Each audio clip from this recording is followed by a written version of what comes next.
Indo British advanced pain clinic నొప్పి మాయం surgery దూరం ఫర్ అపాయింట్మెంట్స్ 9155515563. జై శ్రీరామ్. ఇవాళ తెలంగాణ బీజేపీ రాష్ట్ర కార్యాలయంపై జరిగిన దాడిని నేను ఒక పిరికిపంద చర్యగా భావిస్తున్నా. కాంగ్రెస్కి చెందిన గూండాలు రౌడీలు ఇలా మా కార్యాలయంపై దాడి చేశారు. మరి రాళ్లతో రావడం జరిగింది. మరి పోలీసులు కూడా ఒక ప్రేక్షక పాత్ర చూసినారు, మా యొక్క కార్యకర్తలను గాయపరిచారు. మరి ఇది ఒక పెద్ద పిరికిపంద చర్యగా నేను అభివర్ణిస్తున్నా.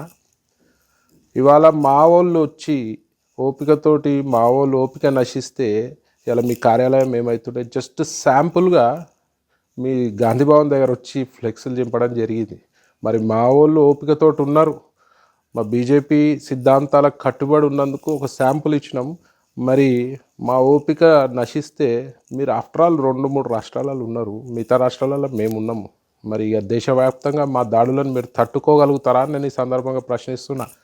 ఇది ఒక పోలీసుల ఫెయిల్యూర్, గవర్నమెంట్ యొక్క ఫెయిల్యూర్.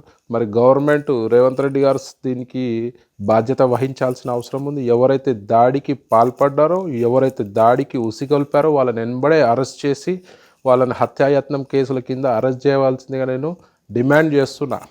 మరి మా ఓపికకి మీరు మా సహనానికి మీరు పరీక్ష పెడితే మాత్రం మీరు తట్టుకోలేరు. మరి ఒక ఉప్పెన లెక్క వస్తాం మేము వస్తే మీరు తట్టుకోలేరు. ఇవాళ చూసిరు కదా ఒక శాంపుల్ ఎట్లుందో. ఇవాళ మా వాళ్ళు పోయి జస్ట్ ఫ్లెక్స్లు దింపితే మా వాళ్ళని అరెస్ట్ చేసిర్రు.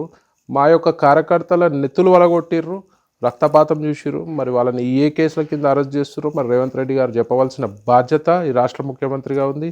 ఇవాళ ఇంటెలిజెన్స్ ఫెయిల్యూర్ ఉంది, పోలీస్ వ్యవస్థ ఫెయిల్యూర్. పోలీసులు మొత్తం కూడా అధికారానికి దాసోహమై వాళ్ళకి వంతు వాడినట్టు కనబడుతుంది. ఒకవేళ మీకు చిత్తశుద్ధి ఉంటే ఎవరైతే దాడులు చేశారో, ఎవరైతే దాడికి ప్రేరేపించారో వాళ్ళని వెంబడే అరెస్ట్ చేయాల్సిందిగా డిమాండ్ చేస్తున్నారు.